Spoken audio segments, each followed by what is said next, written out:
What do Trump and South Africa's president have in common right now? Power, and how to use it.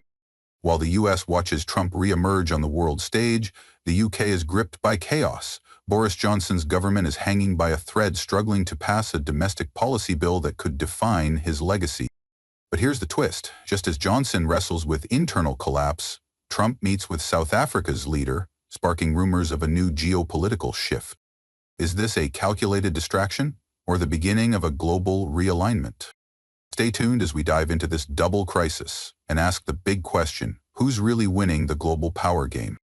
Donald Trump's meeting with South African President Cyril Ramaphosa wasn't just a handshake and photo op, it was a message, and that message was clear. Trump is not waiting for 2024 to act like a global leader.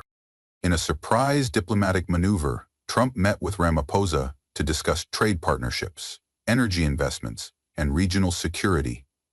The meeting wasn't held at a major international summit, nor was it coordinated through traditional diplomatic channels.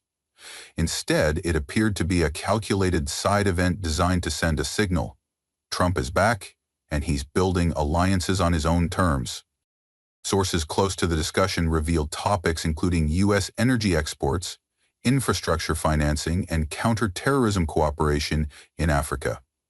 Some insiders even speculate that Trump is eyeing a long-term strategy to counter China's dominance in the region, particularly the Belt and Road projects sweeping across Africa. Why South Africa?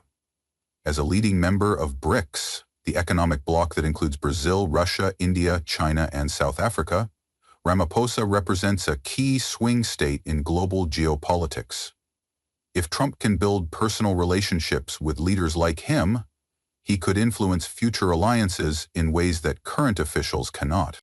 More importantly, Trump's timing is no coincidence. With Biden's foreign policy facing scrutiny and Johnson's UK government engulfed in domestic chaos, Trump's move offers a sharp contrast: global focus versus internal struggle. It's a classic Trump play, stepping onto the world stage uninvited, rewriting the script, and daring the media to ignore him. Whether or not the meeting changes anything on the ground, it's already succeeded at one thing: putting Trump back in the global spotlight while others scramble to catch up. While Trump moves across continents making headlines, back in the UK, Prime Minister Boris Johnson is battling a storm that's brewing inside his own house, and it's reaching crisis levels. At the center of the chaos is a controversial domestic policy bill, marketed as a sweeping reform package addressing housing shortages, public health issues, and tax restructuring. It was supposed to revive Johnson's political momentum. Instead, it's unraveling his support base. Within his own Conservative Party, multiple MPs have publicly criticized the bill, calling it rushed, poorly scoped, and tone-deaf to the economic reality facing average Britons. Even members of Johnson's cabinet have expressed private concern about its financial implications and the risk of alienating key voting blocs ahead of the next general election. Public response hasn't been any better. In cities like London, Birmingham, and Manchester, protesters have taken to the streets, rallying against housing cost hikes and the perception that the reforms favor developers over everyday citizens. Online, hashtags like Johnson must go and housing scam are trending, fueling political pressure. To make matters worse, Johnson's past scandals, from the COVID-era Partygate debacle to questionable spending in office, are being resurrected in public discourse. Opposition leaders are using this moment to paint Johnson as a leader disconnected from the struggles of real people and focus more on political survival than real solution. All the while, the bill continues to stall in Parliament. The longer it lingers, the more Johnson's authority erodes. What was supposed to be a landmark piece of legislation is now being cited as the potential tipping point that could lead to his ousting, or at the very least, a major cabinet reshuffle. In comparison to Trump's confident international engagement, Johnson's situation paints a very different picture. A leader under siege, trying to push through reform while the ground shifts beneath him. The UK government isn't facing a foreign crisis, it's imploding from within, and as Johnson fights to save both his bill and his career, one thing is clear: the Prime Minister's domestic nightmare is far from over.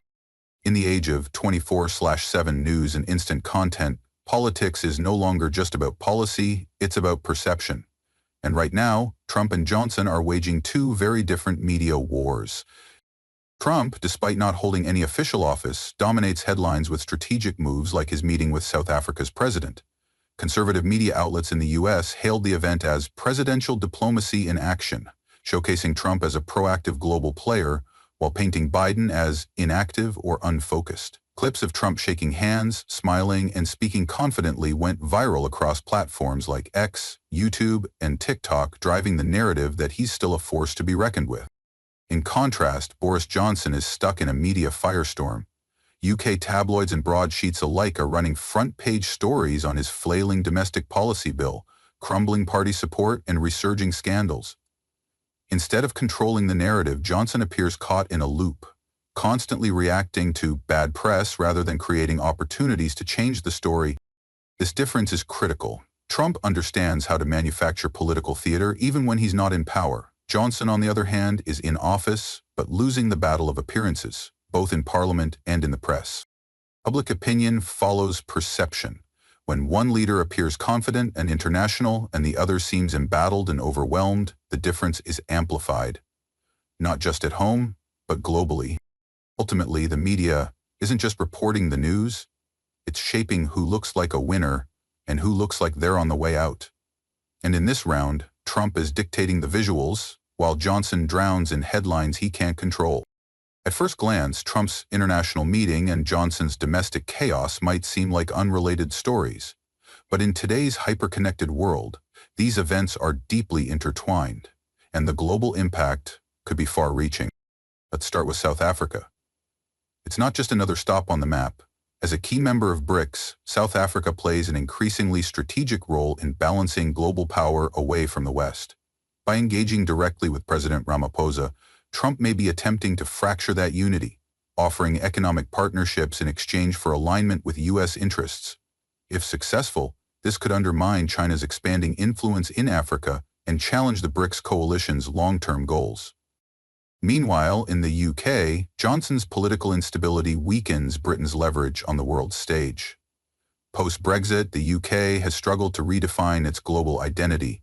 A failed domestic policy bill, combined with plummeting public trust, signals vulnerability, something international rivals are quick to notice. Geopolitical players like Russia and China thrive when Western powers are distracted. When a U.S. presidential contender is meeting world leaders while a sitting British prime minister is barely holding his party together, the message to the rest of the world is unsettling.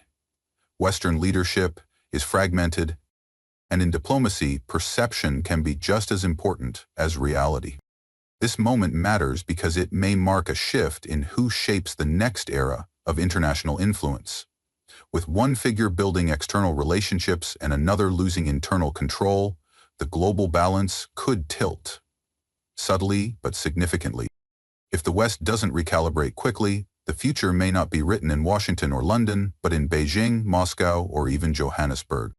So, with Trump maneuvering abroad and Johnson barely staying afloat at home, who's really winning?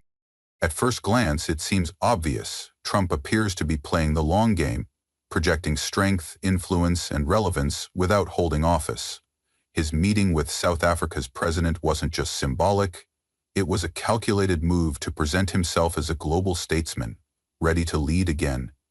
He's shaping narratives, courting emerging powers, and reminding the world that he's still a key player. Johnson, meanwhile, is stuck in survival mode. The domestic policy bill that was meant to define his legacy is now threatening to undo it. His party is fractured, public trust is eroding, and every attempt to regain control only seems to deepen the crisis. In the court of public opinion, he's not just losing, he's bleeding political capital with each passing day. But here's the twist. Trump doesn't hold real power, not yet. His influence is built on optics, anticipation, and media momentum. Johnson, on the other hand, still controls the machinery of government. If he can somehow pass his bill, stabilize his party, and shift the national conversation, a comeback isn't impossible. In politics, perception matters, but action is what delivers results. Trump's winning the media war, but Johnson still has the tools to make policy. The real answer to who's winning may lie, not in today's headlines, but in what happens next. Will Trump's international charm offensive help him return to power? Can Johnson turn crisis into redemption? For now, Trump owns the stage, but Johnson still holds the pen, and the final chapter is far from written.